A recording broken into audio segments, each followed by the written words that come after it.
Buonasera ragazzi, benvenuti a Midrisi Scalt.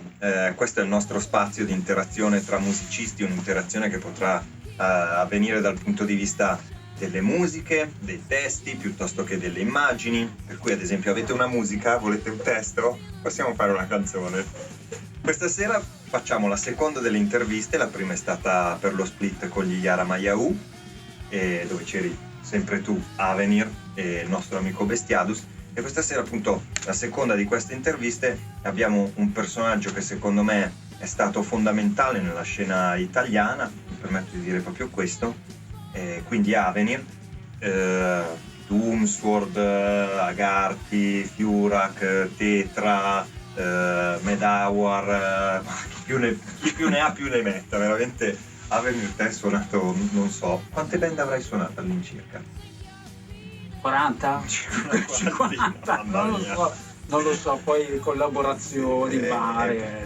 E chi più ne ha più ne metta, veramente. Ho perso il conto. Quindi, proprio questo, stasera ho il piacere di fare una chiacchierata con te, magari daremo una piccola occhio di approfondimento su quello che è stato il primo disco dei Doomsword, o comunque la tua esperienza nei Doomsword. E quindi dai Avenir, dici un po' come è iniziata la tua carriera musicale, che cosa hai iniziato a suonare?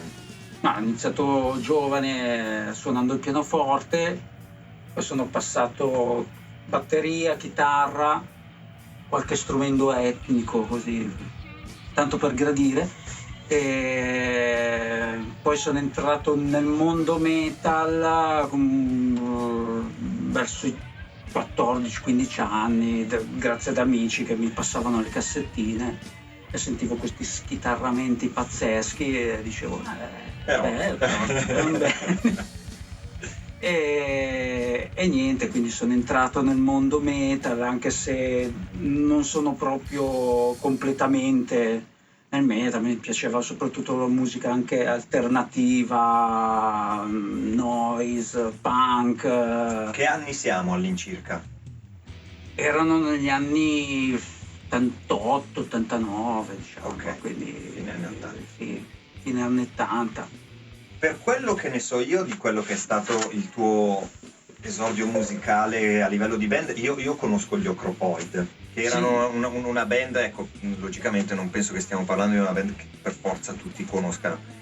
Noi veniamo dalla zona di Varese, Gallarate, gli Ocropoid sicuramente nei miei ricordi di adolescente erano la band punk delle nostre zone, sia per la proposta musicale che anche per quello che era un po' lo stile di vita, insomma. Sì, soprattutto lo stile di vita. Per quello che ne so io, iniziava lì la tua carriera. C'è stato qualcosa prima o? No, prima piccoli gruppi, cover, come hanno avuto tutti, diciamo.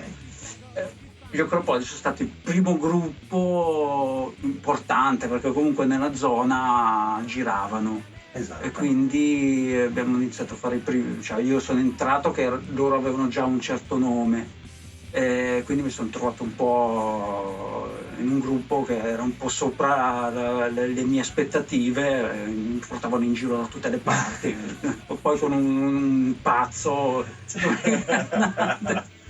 E tu lì suonavi la batteria? Però. Lì suonavo la batteria. Ok, poi il passaggio al metal con chi è avvenuto? Primissimo gruppo metal sono stati gli Agarty. Ah, proprio, ok, quindi siamo stati. È partita lì l'esperienza con il metal. Ah no, c'erano prima. C'era Warhammer, è vero. Ok, ecco qua entriamo un attimino nella storia di personaggi che hanno un pochettino più famosi, ecco, se vogliamo dire così. Nel senso che i Warhammer, probabilmente dirà poco ai più, però furono una band di epic metal, alla fine facevate, dove cantava mio fratello Deathmaster dei Doomsword, c'eri tu alla chitarra, c'era Ercolano alla batteria, che poi appunto suonò in Agarty, anche lui ha suonato con te nei Tetra, ha suonato nei Longo Bardet, i Cinemacula, forse, insomma. Michele Ercolano ha fatto tantissime cose, lo saluto, ciao Michele. E poi chi c'era all'altra chitarra? Mario che suona nel Wotan, che adesso suona nel Wotan, e poi c'era Urteo, il Urteo, Longo Bardet, Medauer e quant'altro. Quindi in realtà in questa band seminale c'erano già un po' di personaggi che hanno poi suonato in altre band che hanno fatto sicuramente la loro strada decisamente. E appunto la proposta era sull'epic metal. Sì. Poi i Warhammer si sciolsero più o meno, ognuno prese un po' la propria strada e qui formammo gli Agarti, eravamo all'incirca nel 94. Sì. Tu lì con noi suonavi la chitarra, anzi avevi fatto dall'inizio anche da produttore il primo demo, al pre-primo demo. C'è qualche cosa che ti ricordi di quel periodo, qualche aneddoto particolare che ti viene in mente? Beh sì, quando praticamente mi avevate dato il materiale che cioè, proprio non era proprio il mio genere e dicevo boh. Allora poi per farmelo piacere ho detto vabbè faccio la chitarra come piace a me. Quindi tutta melodica, con smandolinate destra-sinistra. E infatti mi ricordo la prima volta che l'ho portato in saletta, che tutti mi guardavano e dicevano ma è strano, però ci sta. Sì. Era rimasto un po'... Sì. Io mi ricordo che sicuramente la tua entrata diede subito un valore aggiunto sia in termini tecnici che poi di composizione. Quello che con Agarti era particolare è che in realtà tutto ciò che avveniva tendeva a funzionare, per cui l'innesto dei nuovi elementi piuttosto che mandare in giro qualche pezzo comunque riscuoteva interesse. Poi dopo da Agarti facemmo appunto il primo demo, facemmo il primo CD, sicuramente lì ci fu uno dei ricordi più belli della mia vita quando trovammo appunto da fare il contratto per il mini CD con la Red Stream. E un po' di live, poi ci fu Furak, dove alla fine cambiamo semplicemente nome, uscì Michele Ercolano per fare spazio a Kiski, poi Rotlord nei Doomsword. E poi come va avanti la tua storia musicale?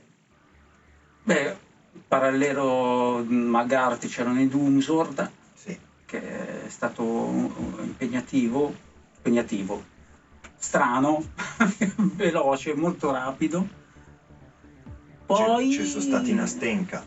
In Astenka, un altro gruppo che facevate sul Noise più o meno. Sì. E lì eri batterista. Io batterista. E poi mi sono dedicato alla mia carriera solista. Però già lì su musica elettronica, dance, poi sono diventato pop, elettropop, insomma un po' mischione. Dovete capire che lui ha proprio una cultura musicale che è enorme, cioè io praticherò un decimo della musica che ascolti tu probabilmente, per cui penso che tu abbia spaziato in qualsiasi, non dico qualsiasi genere, ma sì, quasi, mi piace spaziare, imparare di altri generi, quindi diciamo. Ecco, in generale cosa sono le cose che ti piacciono di più a livello musicale? Dipende dai periodi. Dipende dal periodo. Periodo? Ho appena finito di sperimentare tantissimo tra il funk, i jazz e adesso sono ritornato un po' alle origini con musica più psichedelica, dissonanze, queste cose qui. Questo a livello di ciò che stai facendo con la musica o anche come ascolti? Sia come ascolti che come musica. Quello che ascolti poi sì, poi ovviamente mi viene voglia di fare quello. Ok, allora io direi che a questo punto potremmo poi passare a quello che vuole essere un po' il focus della serata, per cui penso che l'esperienza musicale sia mia che tua che ha avuto più risonanza probabilmente sia stata proprio quella con i Doomsword. Io attualmente sto suonando ancora il basso con loro, spero che entro quest'anno esca il nuovo disco. Stiamo ormai terminando le registrazioni, per cui siamo a buon punto. Allora, Doomsword, capitolo Doomsword. Come nacque? Iniziamo proprio da quello. Nacque in una maniera così spontanea che è impressionante, perché un giorno tuo fratello, perché ovviamente chi doveva fare un disco chiamava me, perché tanto Certo. sapeva, chiami uno, c'ha tutto lo studio, suona questo, può registrare.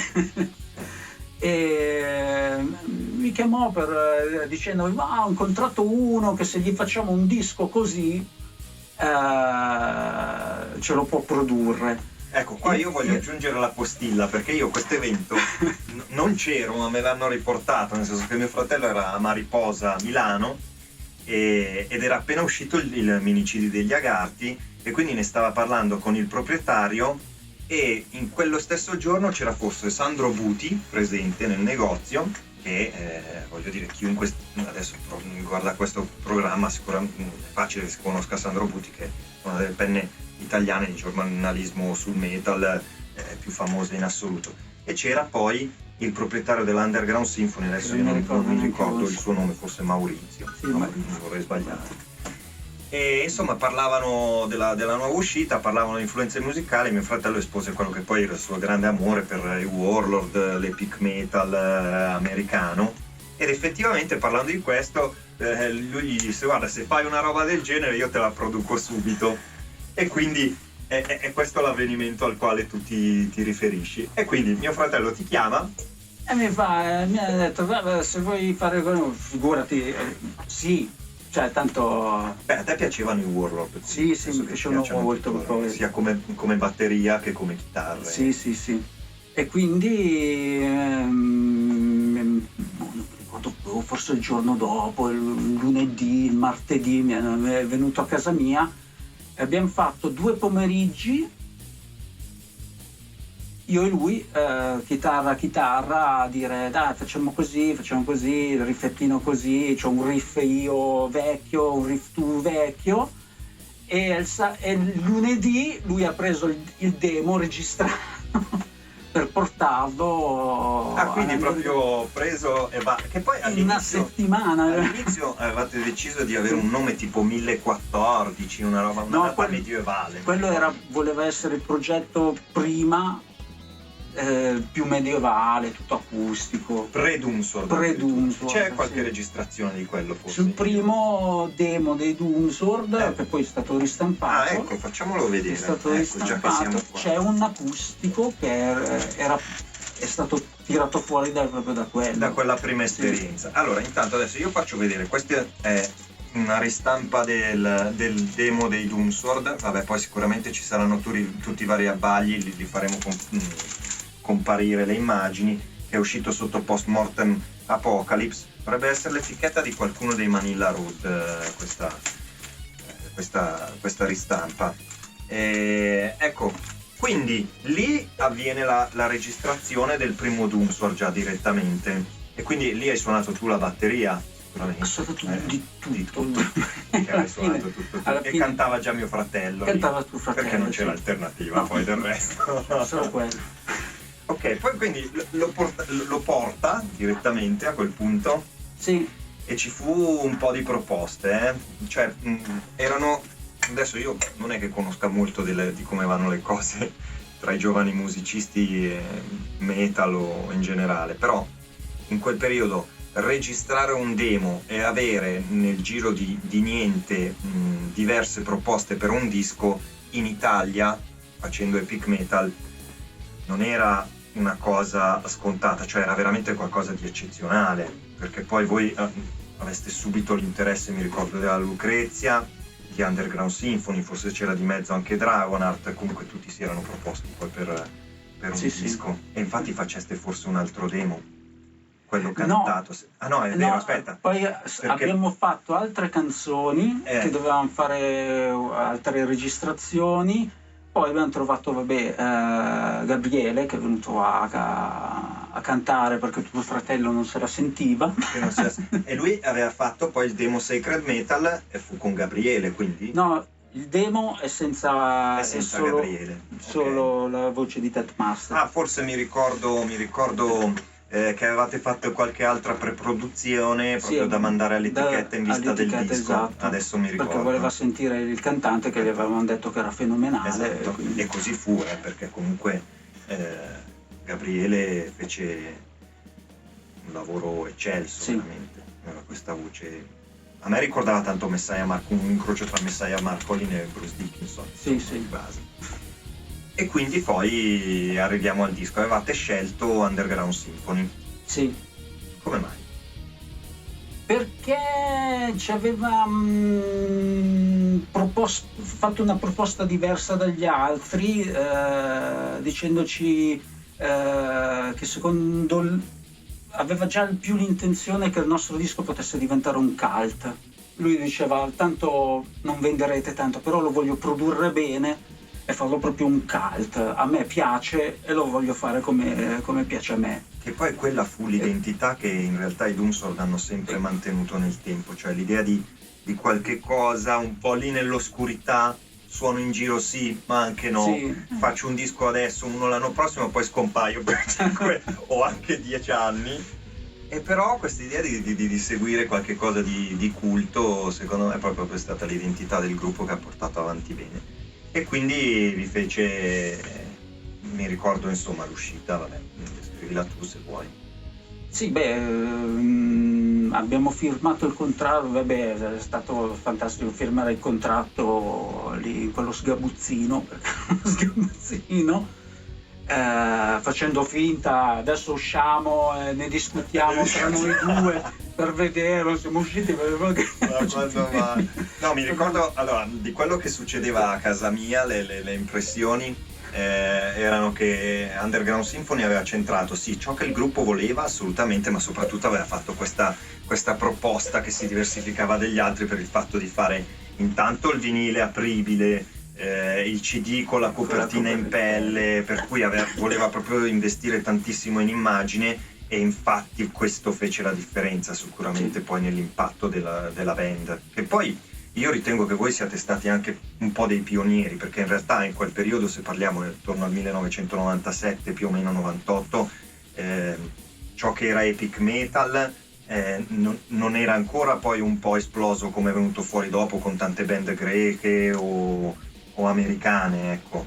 Per cui secondo me sicuramente avete fatto da apripista in quel senso. E poi uscire con vinile, forse non eravamo mai usciti, nessuno ci aveva prodotto un vinile, noi eravamo tutti degli appassionati di vinile pazzeschi, per cui era proprio la soddisfazione ultima. Quindi capisco che assolutamente sì. Ok, sì, poi sì. cosa ti ricordi? Niente, poi vabbè, mi ricordo che dovevamo appunto prepararci per la registrazione e abbiamo iniziato a contattare varie altre persone per registrare il basso, la tastiera, perché comunque serviva mani un po' più esperte su quelle parti. Abbiamo fatto le nuove canzoni, perché poi ce ne sono andate 3 canzoni nuove, servivano, e poi quando per andare in studio, poi vabbè, qui c'è l'aneddoto che io non dovevo suonare la batteria. Perché? Perché io non suonavo più da tanti anni e quindi non me la sentivo di suonare poi su un disco con una produzione che doveva essere eccezionale. Che doveva essere eccezionale. Allora ho detto no, io non suono la batteria, da troppi anni che non suono, fino a quando a un mese dall'entrata in studio, sentendo tuo fratello, gli dico: ma allora l'hai sentito quel batterista? E lui mi fa: ma perché non dovevi suonare tu la batteria?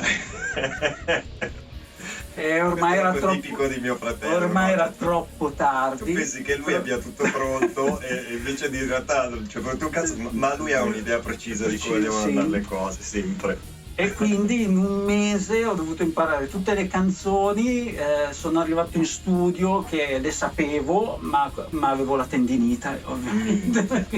Quindi vabbè, ho registrato il disco. Ecco, magari già che ci siamo, allora, anche qui, una piccola presentazione di quelli che sono i musicisti che sono comparsi nel primo disco dei Doomsword, perché poi alla fine, se lo vai a vedere al cospetto degli anni, non è che ci abbia proprio suonato dei signor nessuno. La tastiera, ad esempio, Alessandro Del Vecchio, che voglio dire ormai è, i tastieristi per ciò che ha a che fare con l'hard rock e l'heavy metal, però le collaborazioni che ha avuto lui, insomma, vabbè, invidiabilissime. Cioè, per cui Alessandro Del Vecchio alla tastiera, poi tanti assoli li fece Gianluca Ferro, che aveva suonato con, vabbè, anche Gianluca Ferro, un nome che in termini di musicista solista adesso ha fatto insomma un bel po' di dischi, suonò nei Doomsword, appunto aveva suonato qualche assolo nei Fiurak, e poi anche lui, vabbè, insomma, c'è il suo progetto, esatto. Non mi ricordo più come si chiama. Comunque, però per qualsiasi appassionato e virtuoso della chitarra, consiglio di andarsi se non lo conosce, di andarsi a sentire cose di Gianluca Ferro, perché sicuramente dal punto di vista almeno tecnico è indiscutibile. Quindi lui, poi c'erano altri musicisti, c'era Paco che aveva fatto qualche solo anche lui, qualche solo l'aveva fatto Alex Festa. Sì. Alex Festa, che poi era il fonico dei Conquest Studio, che appunto poi fecero Fiurak, quasi tutti gli altri dischi dei Doomsword, e poi lavorarono molto con i Battle Roar, Greci, insomma un po' di band legate tanto all'epic metal, un po' da tutta Europa. E poi c'era anche altri di musicisti. Beh, c'era l'intervento di Luca Marchetti dell'Iron Tyrant in una narrazione. Praticamente aveva partecipato a tutta la scena locale, più o meno. Io avevo scritto un testo su One I God, mi ricordo. Avevamo fatto un cambio di testi, io e mio fratello, figura che io ti scrivo una canzone, tu ne scrivi samba. una. Esatto. Come mai la canzone samba? Perché ho voluto metterci un ritmo che non c'entrava niente, per così, per spezzare, ed è un base samba. Pensa a te. Quali erano? Ecco, questa è una bellissima cosa da chiederti, anche perché, vabbè, penso di conoscere la risposta, ti dirò la mia impressione. Quali erano a livello di batteria le tue influenze principali per quelle che sono state le tue parti sul primo dei Doomsword? Beh, a quei tempi mi piaceva tantissimo Matt Zonder e vabbè, Mitch Mitchell, Jimi Hendrix. Erano i due miei riferimenti maggiori. Io ho sempre trovato che ci fosse tanto, almeno nella solo finale di non so quale canzone del primo Candlemas. Molto del drumming del primo Candlemas. Perché comunque poi anche il genere che lo chiamava. Sì, poi il primo dei Candlemas l'ho sempre adorato. Quindi disco fantastico. Sì. E quindi, ok, poi insomma, vabbè, con Doomsword aveste sicuramente tanti consensi, il fan club in Grecia nel giro di niente che nacque. E poi come finì l'esperienza con Doomsword? Ma niente, avevamo più che altro due idee diverse, perché tuo fratello voleva andare più sul Doom oscuro, diciamo. Io invece ero più melodico, quindi volevo magari andare più sulle cose più orchestrate, a quei tempi ero molto rompiscatole sulle cose tutte orchestrate, due chitarre che devono fare due cose diverse, il basso un'altra cosa, magari violini, cose in più, quindi erano proprio... Sì, lui magari aveva un concetto un po' più sull'heavy metal più, sì, invece io volevo già andare da altre parti con inserimenti un po' più ricercati, sì. Diciamo. Beh, che poi effettivamente, ecco, questo è interessante perché se si confronta il primo dei Doomsword con anche solo il secondo Resound the Horn, sicuramente il primo dei Doomsword è molto più orchestrato, ci sono più synth, spazio alle narrazioni c'è anche nel secondo, però sicuramente l'utilizzo dei synth e quindi dell'orchestrazione è più presente sul primo disco che non sul secondo. Sì, diciamo che è più melodico. E poi il secondo ci sono molte più parti melodiche. Esatto, quindi fu proprio un cambiare strada. Poi appunto da lì in poi hai iniziato a fare roba solista? Sì, ho avuto un contratto con una casa di produzione di musica elettronica e quindi mi sono un po' dedicato a quello e poi ai miei progetti di... Mi ricordo, c'è, su Wikipedia c'è Cauda Draconis. Beh, cioè, quello è una roba black metal, tempo Garti, quello che mi bocciavate voi. Lo siamo di là. Ecco, ok, poi c'è stata sicuramente l'esperienza Medawar piuttosto che sì, negli ultimi anni Medawar, Tetra, che sono rientrato nel campo metal, Sceletus. Con questi hai registrato dei dischi, quindi? Sì, ho registrato sia con i Tetra che con i Medawar gli ultimi dischi, non mi ricordo come si chiamano. Ecco, tra quelli che sono i punti di questo canale, mi piace l'idea di poter parlare con persone che per me sono, tra virgolette, il vicino di casa, cioè una persona che conosci, che è accessibile, e queste stesse persone magari per altre che vivono a migliaia di chilometri di distanza invece sono un qualcuno.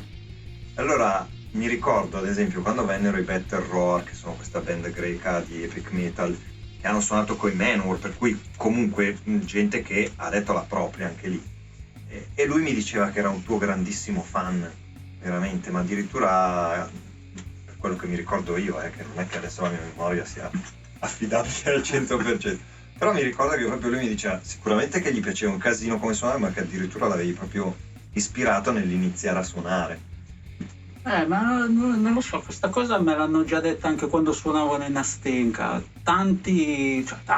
Qualcuno mi aveva detto che aveva iniziato a suonare dopo che era venuto a vedere i concerti del Nastenka, non so perché. Tanti che mi hanno visto quando suono la batteria c'ho il sorrisone. Mi esalto, invece con la chitarra per quello che faccio poi Doom. Le due anime, decisamente. Le due anime che convivono. Ecco Avenir. Allora, sai che io volevo chiederti una cosa, una tua recensione del primo disco dei Dus. Guarda, se vuoi addirittura io ti passo il vinile dove tu ti puoi anche vedere un attimino i titoli delle canzoni. A parte il fatto che a questo punto, visto che vuole essere un pochettino uno spazio di aneddoti dedicato in particolare al primo disco, vorrei dire questa cosa. Queste fantastiche foto che fecero, poi dopo lo sfondo è cambiato, ma se non mi ricordo avevate fatto tutto nel mio garage, sotto la lampadina, che è questa luce dall'alto, poi lo sfondo viene comunque un po' ritoccato, però mi ricordo questo aneddoto che faceste le foto nel mio garage. Sì.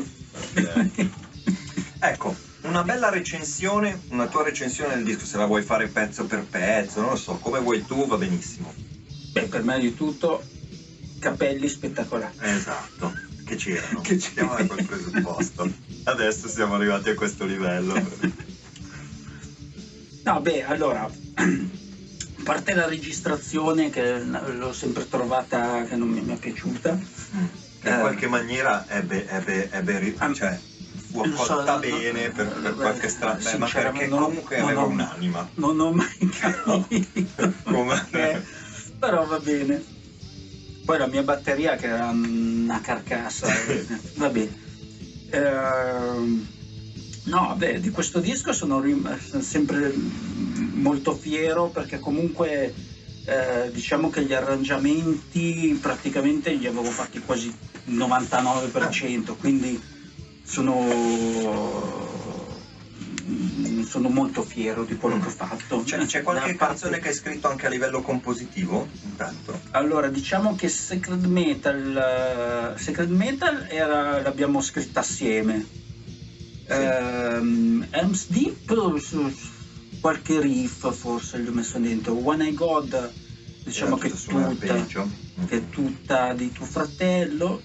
Sono quasi poi tuo fratello, questa era cover, Swords of Doom assieme, On the March assieme. Okay. Mentre Warbringer è quella che forse ho scritto di più, ma questa posso dire un aneddoto nascondersi. Apposta. In teoria io l'avevo scritta come una cover, perché doveva essere la cover dei King Crimson Come si chiama? Court of the Crimson King. No. È su quel disco lì, perché io quel disco lì è un capolavoro. Non mi ricordo come si chiama. Mi sfugge. Doveva essere una cover. Io avevo rifatto la cover, ma siccome l'avevo tirata giù a memoria, perché non avevo il disco, perché avevo il CD ma l'avevo talmente consumato che non funzionava più, quindi l'ho tirata giù a memoria male. E quindi tuo fratello, quando l'ha sentita, ha detto ma è un'altra, ma non c'entra niente. E infatti è venuta fuori una canzone. Fantastico. Abbiamo aggiunto un pezzo. Usi anche tu il metodo che uso anch'io, cioè quando devo scrivere una canzone, adesso meno, ma una volta come metodo per scrivere una canzone cosa facevo? Cercavo di tirar giù a orecchio, senza il riferimento presente, un riff che mi piaceva, poi logicamente non è che la azzeccavo la prima, che ho l'orecchio assoluto, ci mettevo il mio tempo, poi magari usavo la chitarra classica per fare dei riff di death metal. Però questi errori mi davano modo di trovare delle idee che poi sviluppavo in maniera diversa, no? Per cui magari il groove era simile, ma l'idea poi è un ottimo metodo per cercare il plagio, essere incapaci di farlo completamente. L'incapacità totale è che la canzone doveva essere in 3/4, io la strofa l'ho fatta in 4/4. Ecco. È proprio il ricordo perfetto. Però funzionava. Ok. E c'è qualche canzone che ti piace più di qualche altra, qualche highlight in qualche... Diciamo che io ero affezionato a On the March. Ok.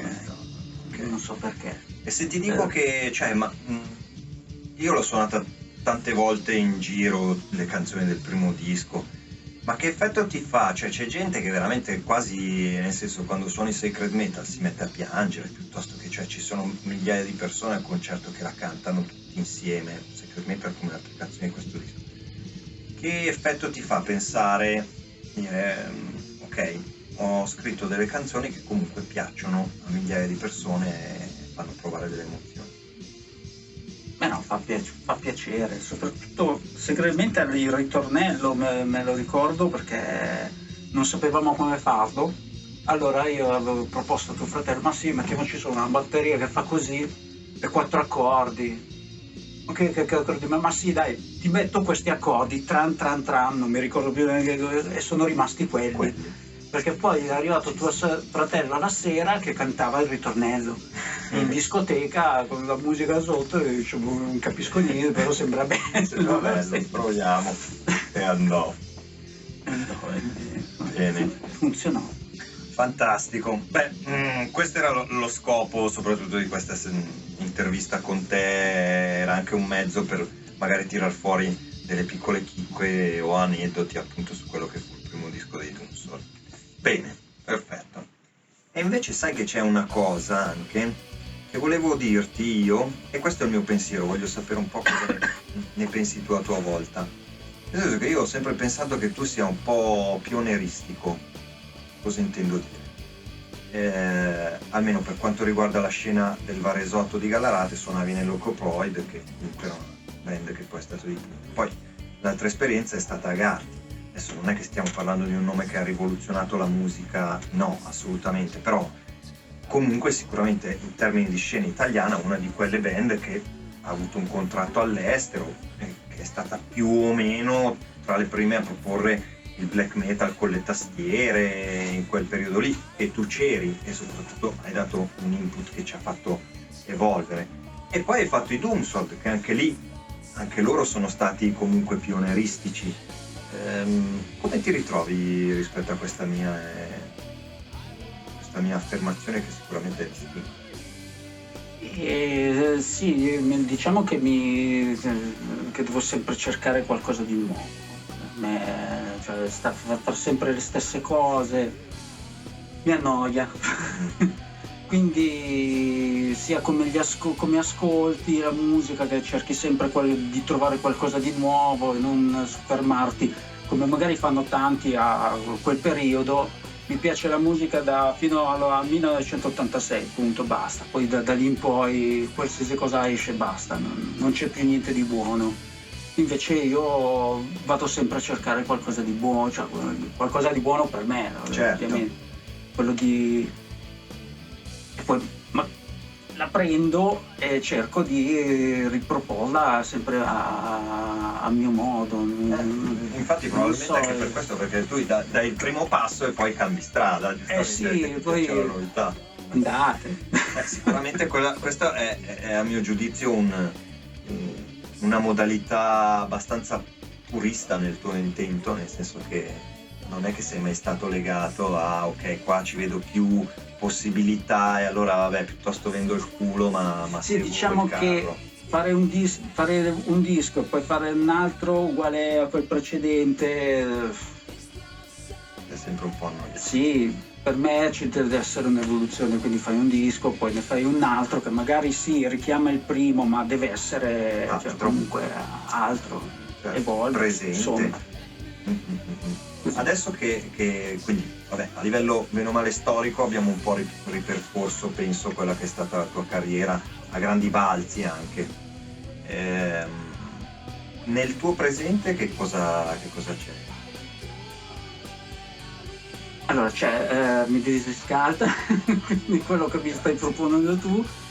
E anche qui vabbè, spendo giusto le due parole. Allora, Midrisi Scalta funziona così, cioè lui è un musicista che mi affianca a livello di produzione, di composizione, di esecuzione, e gravitano dentro altri personaggi a piacimento, chi porta un testo, chi una canzone, chi delle musiche, e noi andiamo avanti così passo passo. E mi piace l'idea, quindi torno a ripetere, se là fuori ci sono musicisti, artisti in ascolto che le nostre ispirazioni sono più sul doom, black metal, però ci sono magari anche delle parti più sperimentali, per cui se qualcuno vuole proporsi, ben venga.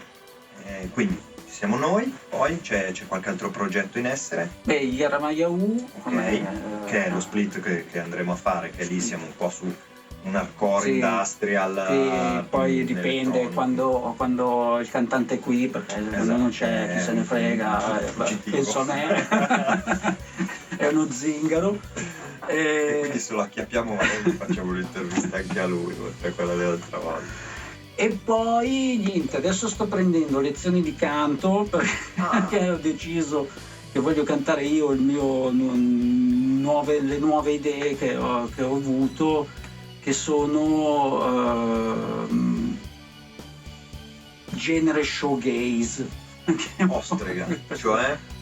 Praticamente non c'è più la musica, è un muro sonoro che evolve a caso, in cui c'è una voce che canta. È un genere vecchio, ma io lo volevo rivedere perché non mi piace la parte che è troppo offuscata, non so, troppo nebbioso. Vorrei qualcosa di un po' più nitido, tenendo quell'aspetto nebbioso, chiarissimo. Beh, sì, infatti. L'importante è avere le idee chiare. Quando hai le idee chiare. Vabbè, comunque magari avremo modo di ascoltare qualcosa o magari anche di partecipare. Va bene. C'è qualsiasi altra cosa, altro aneddoto che ti senti di raccontare, piuttosto che ci sono altri progetti futuri tuoi come musicista? Ah no, per adesso direi che è sufficiente. Ok, va bene, allora per questa sera abbiamo concluso, ringraziamo Avenir per aver condiviso con noi la tua storia, la tua esperienza. Sicuramente era un modo per dare una piccola finestra su poi quella che è stata la storia dei Doomsword, la loro discografia, per cui andremo probabilmente a ripescare personaggi per ogni disco, in attesa, un po' per accompagnare, se vogliamo, quello che può essere l'arrivo alla prossima uscita. Per cui ti ringrazio di nuovo, Avenir, ringrazio chiunque stia guardando poi Midrisi Scalta, e direi a questo punto possiamo salutare. Ciao a tutti.